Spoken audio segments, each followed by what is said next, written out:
guys? It's ILLson 4K, and I'm proud to present to you the first ever episode of a new running series I hope to have keep going on this channel, ILLtv, the cultural impact and importance of blank. Now, what's this about? Well, it's more or less about things that happened in pop culture at any point in time that were game-changing, be them in the world of video games, horror, animation, movies, characters, anything. So I decided, since this is the first episode of this ever, I'm gonna make it matter by showing you guys what was the first ever piece of pop culture media that I ever saw in my life. So what was it? What was the one thing that the first time I ever saw it changed my entire life and planted the seed of the tree that I still grow now to bring you guys this awesome media? Well, if you're from the United States of America and you remember the 80s, I think you know what I'm going to say because it's a video game, and this is a video game that really changed everything when it seemed like video games were long gone. That's right, folks. I'm talking about... Yes, that's right, folks. Super Mario Brothers. The first ever piece of pop culture media I ever got my grubby little hands on was this. And I can't tell you how lucky I was because I'm from New Jersey, which was part of the tri-state area, where Nintendo of Japan decided, before we roll the dice on the whole country, let's do a test market in the tri-state area and nowhere else between 1985 to about mid-1986 when it finally opened the floodgates and released it to the rest of the country. I saw it everywhere. It was on TV commercials. It was in my friends' houses, my friends' older brothers, the beloved M82 demo unit that was in stores and allowed you to play not 1, but 8 games and still sells for 4 digits to this day.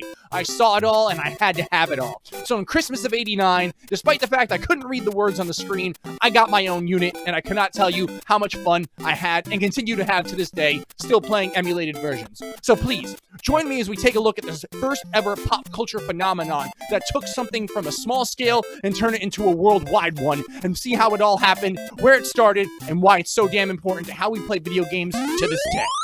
Into Western markets in 1985, Super Mario Bros. Was the quintessential killer app title for Nintendo's brand new hardware, the Nintendo Entertainment System. And by killer app, I mean that out of all the launch games that were available at the time, which was a very limited amount in the Black Box series originally put out by Nintendo, Super Mario Bros. Showcased everything head and shoulders above anybody had ever seen before in video game history. And it's funny to use the word history, because up until that point, that's what video games looked like they were. Just a passing fad in history. What had happened was, Atari had unfortunately ruled the market in the 70s, but ultimately ate itself alive because the limited hardware of Atari at the time meant very, very subpar and poor standard games that oftentimes had really cool box art, sometimes even looking like the arcade game that they were trying to emulate at the time, only for consumers to take it home and find out it mostly sucked. More often than not, a lot of Atari games were subpar, terrible games that nobody could really play for more than maybe 10 to 15 minutes tops. No levels, no bosses, just blank screen with some polygons on it. Unfortunately, this led to retailers being forced to have a lot of dead stock of product that wouldn't move, including the infamous E.T. game, which had so many dead products that Atari couldn't even ship it all. They had to put it out in the desert and bury it. As we've all seen on the Angry Video Game Nerd and countless other news articles from the time, it's not an urban legend, it actually happened, and nobody knew what to do. Now, meanwhile, on the other side of the world, Nintendo was having immense success with the Famicom, which is, of course, the Japanese version of the Nintendo before it existed over here, with Mario Brothers and other games like that. Nintendo decided that they had to get into the American market, but it was beyond an uphill battle, as again, no retailers truly wanted to stock anything video game related. It was a done deal, no more. What Nintendo had done was, it decided instead of marketing it as a video game system, it would market it more as a robotic toy, and you'd be able to have a robot that came with a system known as Rob, Robotic Operated Buddy, and you would play a game with him where you would have one controller, and the robot would have one controller, and that would make it so that way, of course, it would look more like a robot toy. Will it be you? Will your family be the first to witness the birth of the incredible Nintendo Entertainment System? The first to play with Rob, the extraordinary video robot. He follows the commands you put on the screen to help you tackle even the toughest challenge. Will you be the first to raise the incredibly accurate zapper and play games like Duck Hunt? The first to play Super Mario Bros., a journey through spellbinding adventures. The Nintendo Entertainment System, where video technology is more than a game. However, the funny thing is, only 2 games in the history of Nintendo's 800+ library games actually use Rob the robot. Rob was ultimately discarded after players finally got their hands on many good games from Nintendo, including Mario Brothers. Once you played a game of Mario, there was no debating. This was the future, and this is what you had to see. And the video game crash of '83 soon became a distant memory as Nintendo Mania would shortly take over and change video games forever and change children's lives forever, including myself, as I make this video for you. So, before I go on talking about the cultural importance and impact of Super Mario Brothers, I have to, of course, talk about Super Mario Brothers itself, and how amazed we all were just at that start screen right there, seeing the vibrant blues, the greens, the whites, the brick red, the attempt at texturing all of it was all very new, very brave, and surreal to everybody around them. I was entranced and enamored by the start screen before I did anything else. And once you actually press start and you move the controller to the right and you saw how silky smooth the gameplay was, you didn't know what to do with yourself. Which is exactly why that Goomba killed you. You know you were there. If you were there, you know what I'm talking about. That Goomba got you on the first run. It got me. It got everybody. But the second you learned that you could jump and actually kill the Goomba, and then shortly after that, you got your first mushroom power-up and watched Mario go from small to big, which gave you a hitbox finally, it was unbelievable. People had never seen anything like it. And the craziest part is when you jump with Mario and saw you can control him with as much fluid in the air as you could on the ground. Again, something that had never been done before. The fluidity of the controls and the smoothness of the frame rates meant beautiful gameplay. And once you really got the game mechanics down and learned how to use all of that to your abilities, and then you started finding secrets, such as the ability to maybe beat a level quicker by going down a warp pipe and ending up at the end of the level versus running across the whole thing, also great for speedrunners, you just really had to take it all in. The secrets in this game were just as much fun as the real gameplay, as you could find anything from warp zones that took you to completely different levels versus the pipe I just told you about that takes you to the end of your current level. There was also, of course, the infamous beanstalk. That was it. The beanstalk, which took you to the top, and all you saw was that beautiful sky blue with the white clouds and the little white cloud taxi you rode as you tried to grab as many coins as possible. You just were so blown away by what Nintendo had done. And even though there was attempts at texturing the tiles, such as bricks having the lines in them and the stone on the ground having the textures, it was nothing special compared to what would come out shortly after. No parallax scrolling, no Mode 7 graphics, no FM audio chips, no detailed sprites, no, polygons, severely textured, anything. I can't even give it words because it had nothing. I could sit here and list for days all the shit that this game didn't have at the time that did not matter because Nintendo stood and delivered a game to us that absolutely blew the competition away, and anybody who had tried to come out at that time no longer mattered. Nintendo had done something that had not been done up until that point, and that was promise the customer a quality gameplay more often than not. And that, again, is why this game is so magical. But I'm not done. You know I can't talk about the game without talking about the most famous thing about it that still stands true to this day. And that's the music. The music in this game is all of 4 tracks. You had the underground level, you had the main theme, you had the castle level, and of course, you had the wonderful Superstar Mario noise you would get when you got the star, or you went up in the clouds, which was you know what I'm talking about, because you can still sing in your head. Most of us will probably be singing it when we're senile in old nursing homes, and people are like, oh, I know that song. And again, that was just how good the game was. Everything about the game was complete. Never mind the fact that it really didn't have any boss battles. There were no boss battles in this game. Something to consider. It just had you fighting Bowser and jumping over his head, and either you had the fireball to kill him, or you jumped over his head and you got the axe. But at the end of the day, this game was head and shoulders above anything that had come out, and a true sign of where the industry was headed, as Nintendo was trailblazing in a world where the games had just seemed like they were garbage before. Incredible.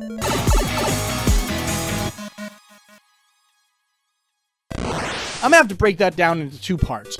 First and foremost, we have to talk about what this allowed developers to do with a video game that they had never been able to do before. And then after that, we of course have to talk about the pop culture aspect of it. And as this game came out in the mid-80s where pop culture was king, there's a lot to cover there. But first, we're going to cover the cultural impact of how it let developers make video games and open their eyes to the abilities that was now available to them on the Nintendo Entertainment System hardware. Now, to call every game that came out after Mario a side-scroller or a knockoff will be extremely unfair because, again, as impressive as Nintendo's tech was, it was still limited for the time and meant that every single game that came out had to be a 2D game, which meant it had to be a side-scroller in some way. Now, I keep using this word side-scroller. The kids today might know this as a 2D platforming game, or if it's a 2D platforming game that has polygon and 3D elements in the characters, 2.5D with, of course, the 3D elements coming from the polygons giving us the 0.5D. Now, what's really fascinating is this is not the first game of its type at all. Side-scrolling was pretty much the only way for a game to be played, and we couldn't call it a 2D side-scroller because that's all we had was 2D in two-dimensional planes. It allowed you to move left, right, jump up, and perhaps duck down, or go through a passageway in the ground by pressing down, but you could never again move between foreground and background elements. Mario was very unique because it was one of the first side-scrolling games to break up the monotony of the game by giving us underwater levels where you were able to traverse the whole entire level by swimming up and down, left and right, almost like you could say, flying. Now, what's really fascinating, more so than that, is the fact that Mario actually inspired all the games that came after it for 2D side-scrolling to go above and beyond what they were. But it all started once upon a time in Atari and arcades in the 1970s. So that's what a side-scrolling game is, and that's why we don't call them 2D side-scrolling games at the time, because like I said, all we had was 2 dimensions, and we made the best of it. You had your Marios, and then you had games like Double Dragon, which were beat-em-ups, where you could go up and down in the playing field, but you still saw it from a 2-dimensional angle. You had games that had top-down views, such as sports games, and of course, Legend of Zelda, which had no side-scrolling elements at all. It was fantastically enjoyable and fun, and one of those games that is truly going to be covered on this channel one day. You had your isometric view video games, such as racing games, and sometimes other sports games would use that, but everything was just a variation of something, because even a wrestling game was essentially a beat-em-up style game inside of a ring that you couldn't leave. You couldn't really do much, but developers did everything they could and gave us some wonderful classics. You have your Adventure Islands, you have your Teenage Mutant Ninja Turtles, you have DuckTales, you have scarier things such as Castlevania. The 2D side-scrolling genre had exploded with popularity, creativity, and innovation in a very short period of time, to the point where even lesser games such as McKids had a really cool feature where you could play the level and then use a magic spring to play the level upside down and get to brand new areas you couldn't get to before. Again, everybody took the limited tech at the time and made the most of it and gave us some great classics that truly defined our childhood. Now, to talk about what Mario did on a pop culture scale is second to none in any video game in the world. Prior to Mario, the biggest game out there, of course, was Pac-Man, and Pac-Mania was a thing as there was memorabilia everywhere, but nothing compared to Nintendo. 1 out of 4 homes had a Nintendo in it. Yes, 1 out of 4 homes had a Nintendo in it, and all of them had Mario. They all had to. It was the Pac-In game. You couldn't ever deny the popularity of Mario simply off the fact that there was Mario everything. Plush dolls. There was Mario swimmies for kids in the pools. Shirts, hats. I think I had Mario sheets at some point. Everything about Mario was gorgeous and beautiful, and all of the merchandise that came out for it sold like hotcakes. You couldn't even find it because it was pressed in such limited runs, because Nintendo was still playing it safe on the fact that this might be a fad and they might not be able to get their money back if they made too much, which is why a lot of Mario memorabilia to this day is actually very impressive. But it got to a point where Nintendo realized that wasn't the case and even made a Nintendo Power, a magazine strictly for Nintendo products that sold like hotcakes as well. Everything Nintendo did was right, and nothing was wrong, right down to the fact that, like I said, they forced all game developers to publish their games through them getting the Nintendo seal of approval, so consumers didn't feel alienated or oversaturated with subpar products. The cultural impact of this game is still felt today, as new Mario games come out all the time. We've gotten such classics as Mario Kart, Mario Tennis, Mario Ace, which is a soccer game. Undeniable impact to not just video games, but the world at large.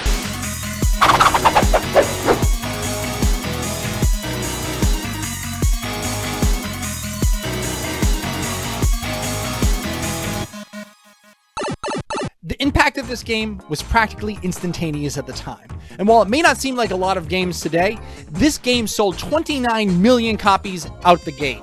29 million copies is a lot when you consider that the previous record holder before this, which was the terrible port of Pac-Man on the Atari 2600, was 8 million copies. People will always debate what if Pac-Man got a proper port on the Atari 2600, what it would have done, but the limited hardware at the time meant that was not a possibility, and it is a great what if in gaming history that truly could have never happened.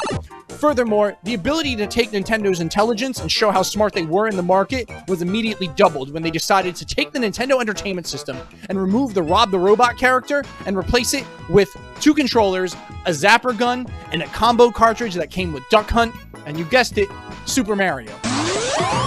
Toys R Us has the Nintendo Action Set. It comes with control deck, 2 game controllers, zapper light gun, and double game pack. All for just $99.99. So you got 2 games, 2 controllers, and a gun, all of which were fully functional and worked way better than any of the hardware before it, including Atari 5800's terrible controller fiasco. What you had was the ultimate package, or as Nintendo called it, the Action Pack. Yes, the Action Pack was so much fun for all of us because the 2 controllers allowed you to have a friend over and play Mario, while you could also do the gun control, and your friend could bring over their gun from their Action Pack, and you could do the gun games twice as much as well. Really, Nintendo had taken something that had seemed like such a terrible idea of taking its killer app and putting it and packaging it at the same price that you could have got a regular console app, but it was actually very smart because when you think about it, the cartridge and the guns and the controllers were far less to manufacture than the Rob the Robot character that also came with a second controller so he could play. Again, Nintendo did something that was actually copied for quite some time until about PlayStation 1, where Sega would actually take Sonic 1 and 2 and make it the pack-in game for its infamous Sega Genesis console in an attempt to duplicate the success that Nintendo had, and for that tiny bit in time there, actually beat it. Nintendo was very brilliant, very ahead of their time, and knew exactly what they were doing to appeal to a market that was once afraid of video games altogether after the great crash of '83, and no one could ever take that away from them, and it's truly magical. In closing, I can never really stress the impact and importance this game had on me as a kid, and even as an adult. I played on this arcade cabinet frequently. It's a whole different experience to play this game on a crispy arcade cabinet, but sometimes I still pick it up and play it on a controller just because. This game came out the year before I was born in 1985, but by the time I was 3 or 4 years old, even though I couldn't read the words on the screen, I wanted a Nintendo, and after a lot of debate amongst my parents if I could really play it, they found out I could, and thankfully, the rest is history. In the 80s, if you were a kid, it was a really simple time. It was all about cartoons, Hulk Hogan, and Nintendo. And that was it. My childhood defined for the first 5 or 6 years of my life was that. And I can't stress enough how awesome everything has gotten for Mario. He's gone into space. He's gone into karts. He's gone into soccer games, as you heard me talk about. He's gone everywhere and anywhere and had crossovers even with individuals like Rabbids, and even gotten a fighting game where he's the main character, so to speak, in Super Smash Bros. I can never ever stress what this did, not just for the world of video games, but the world in general. It opened our eyes to a new form of entertainment that was once considered a passing fad and turned it into a lasting effect that, again, no other company will ever have to worry about. If you play video games in America today, you owe it to this game to at least say thank you. And that's what I want to say about Mario Brothers. I want to thank you all so much for joining me on my first ever episode of the cultural importance and impact of, and it being Mario. It was a fantastic time making this. I had a lot of fun. I don't even know if I'm going to call it this going forward, but I just can't stress enough how important it is to me to tell you about all the awesome pop culture things that changed the world around us and made us what we are today. And please expect a lot more episodes on everything, from video games to animation to actors, movies, everything that changed cultural importance and the impact of will be covered on this channel. So make sure you like and subscribe to the channel. Make sure you check me out at 9 p.m. on twitch.tv/ILLsun4K every Thursday and Saturday night where I'm doing my horror gaming. Thursday night is the Total Terror-thon Thursday, which is just a staple thing that everybody loves, where we play spooky games, we play some AAA games here and there, and more importantly, I want you guys to remember one thing. There is a light that never goes out, it only goes away, and it comes back the next day. And that light is the sun. Thank you guys. Take care. It's ILLsun4K.